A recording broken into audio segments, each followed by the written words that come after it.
Ministro, curto prazo, como é que a gente explica para o povo brasileiro que a gente produz tanto, que o nosso agronegócio é tão importante, tão fantástico, que tem tanta gente morrendo de fome aqui no Brasil? Será por isso a Olha, falta de indústrias que vai dar? Porque o cara não quer, ninguém quer auxílio emergencial, precisa. Hoje precisa, mas ninguém quer. Se tiver trabalho, não precisa de auxílio emergencial. Se a gente tiver mais indústrias que manufaturem o nosso produto aqui mesmo, a gente vai exportar pra caramba, talvez até aumente a nossa exportação, melhore o preço de mercado internacional e dê para todo mundo comer no Brasil, né?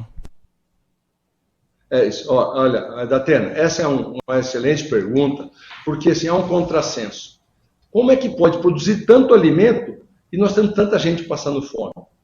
Eu sou de um estado, o estado de Mato Grosso, que é o maior produtor de soja, milho, algodão, o maior rebanho bovino, o maior em tudo, praticamente, da produção de comida no Brasil. E a fila do ossinho é lá em Cuiabá, na capital do meu estado. Olha o contrassenso, onde tem muito alimento, tem gente passando fome, pegando ossinho no açougue. Então, nós precisamos, e aí é o grande desafio do presidente Lula, nós temos que estar todos alinhados para erradicar a fome. É inconcebível ter fome no Brasil. Então, primeiro, qual é o papel? Como o agronegócio, como a agricultura, o Ministério da Agricultura pode contribuir? Primeiro, intensificando aquilo que nós falamos no começo da entrevista, produzir cada vez mais, preservando o meio ambiente, mas indo para cima de pastagem degradada, fazendo programas para que o Brasil continue sendo um grande celeiro, oferta de alimentos. Paralelo a isso, o programa de auxílio emergencial, Bolsa Família, é fundamental, mas não é só ele a solução. Datena, nós vamos erradicar a fome quando nós tivermos renda, quando o brasileiro tiver renda, tiver emprego, tiver o fruto do seu trabalho, do seu suor, o salário no bolso para ir comprar seus alimentos. E a agricultura, então, nessa mesma linha, quanto mais nós intensificarmos, quanto mais hectares forem plantados, respeitando o meio ambiente, é sempre importante dizer isso. Quanto mais plantar, nós vamos gerar emprego no campo e na cidade. Porque imagine bem, se nós estamos plantando em 44 milhões de hectares e formos incorporar mais 40 milhões, é o dobro de tratores, é o dobro de implementos, é o dobro de gente trabalhando na indústria em São Paulo, no Rio Grande do Sul, em Minas Gerais, e é o dobro de gente trabalhando lá no campo. Gerou crescimento da economia, gerou renda, gerou emprego, gerou riqueza, acabou com a fome. Então, gerar emprego, gerar fortalecimento da indústria nacional, isso tudo da qualificação, da educação para as pessoas. Nós não podemos ter o desemprego funcional. Tem um emprego, mas não tem a pessoa qualificada. E aí é a pobreza que se instala. O Brasil precisa investir nos brasileiros, o Brasil precisa investir na agroindústria, o Brasil tem que voltar a investir mais na industrialização e também no agronegócio, porque daí nós vamos ter o melhor programa social do mundo, que é o emprego para o pai de família, e aí vamos erradicar a fome.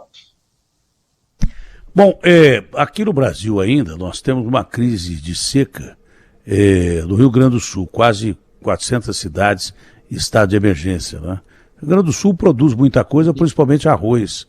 Arroz que é base da nossa, só para entender, da nossa alimentação, é que nem Pelé Coutinho, né? Arroz e feijão. Né? Eu não sei o que o governo passado fez, que importou não sei quantas toneladas de arroz do mercado americano como estoque regulador, e acho que nem usou esse estoque regulador, sei lá o que fizeram com arroz no governo passado. Mas o Rio Grande do Sul passa por uma fase terrível aí de seca. Não é? O que significa o mercado do Rio Grande do Sul para o agronegócio e o que é que o governo está fazendo para acudir os produtores gaúchos nessa fase difícil que nós estamos vivendo lá no Sul? Verdade. Então, Datena, só para voltar à contextualização do quanto é importante estar unido clima com produção de alimentos. Quando o clima falha, a produção de alimentos acaba. Pelo que eu disse, quando não adianta nada a gente ter gente vocacional, os gaúchos são vocacionados a produzir alimento, os gaúchos têm tratores, máquinas, equipamentos, sementes, fertilizantes, sabem tudo para produzir. Por muitos anos foram o primeiro ou o segundo estado brasileiro maior produtor. Hoje são o terceiro e esse ano caiu lá para trás porque a terceira seca de seguida. Então, essa é a prova de que clima é fundamental, ninguém produz no deserto. Nós temos que ter, neste momento, um programa emergencial de atender, e o governo está fazendo isso. Houve uma comitiva de ministros lá na semana passada, levaram 430 bilhões de reais autorizados pelo presidente Lula em ações emergenciais, cesta básica, um pouquinho de dinheiro para os pequenos produtores, carro-pipa, levando água nas propriedades, tudo isso é emergência. Depois nós vamos entrar na segunda fase, que é a repactuação dessas dívidas, porque estão há 3 anos sem produzir, consequentemente se endividaram, não por sua vontade, mas pela questão climática. E a terceira fase é reestruturar o Rio Grande do Sul, ter um grande programa de reativação de nascentes, para que eles possam preservar as suas nascentes e elas voltarem a gerar água, para que eles possam ter açudes, para poder fazer irrigação, para poder superar e voltar a ter a vocação de produzir alimentos. É um problema que tem que ser dividido em 3 fases, nós começamos na primeira e vamos estar muito atentos para dar a resposta e trazer de volta a dignidade e a vocação daqueles gaúchos e gaúchas que sabem produzir alimento e estão sofrendo com a seca. Mais 2 perguntas, que o ministro tem agenda corrida pra caramba, é um dos ministros mais importantes, do setor mais importante. Eu não sei se tem setor mais ou menos importante, mas o setor de produção rural, o setor do agronegócio é fundamental para que o Brasil se mantenha em pé. Então o ministro tem agenda e não pode ficar aqui perdendo tempo com a gente. Mas, ministro, a gente já falou do desequilíbrio que a gente tem entre os países do resto do mundo e o Brasil, principalmente desse aspecto de críticas que se faz ao mercado brasileiro, não é?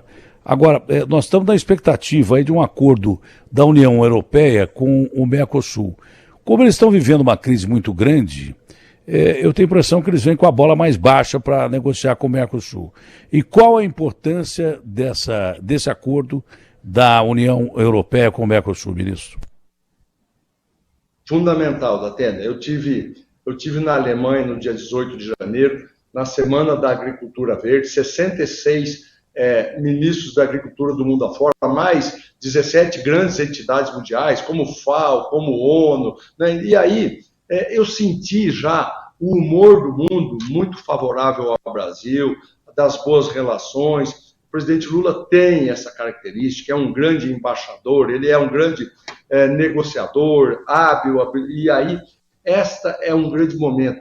Eu acho que nós temos que fortalecer, porque ao retomarmos e estabelecermos essa relação comercial União Europeia com o Mercosul, nós vamos poder voltar, por exemplo, exportar carne bovina para a União Europeia. Hoje nós estamos muito dependentes de exportar para o Oriente Médio e para os asiáticos, Coreia, China, Japão. Nós temos que vender para a Europa também, e com isso vai valor agregado. Não é só carne em osso, não. São cortes, são produtos elaborados. Nós temos a oportunidade de vender frangos, suínos, vender produtos já com valor agregado para a União Europeia.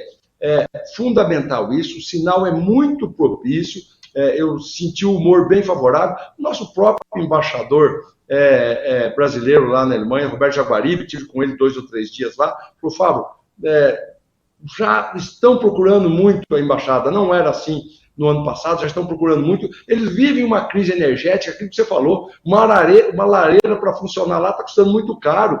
Então eles têm que decidir se eles dão bem-estar para o cidadão dentro de casa com um aquecedor ou se manda energia para a indústria. Então, de repente, eles vão começar a ter que buscar outras fontes comerciais, comprar de outros países para manter o gás, a energia, para gerar bem-estar para a sua população alemã. Então, isso se torna uma oportunidade comercial e o foco está muito bem direcionado a isso. Tenho certeza que o governo do presidente Lula vai conseguir com sucesso estabelecer essa parceria comercial.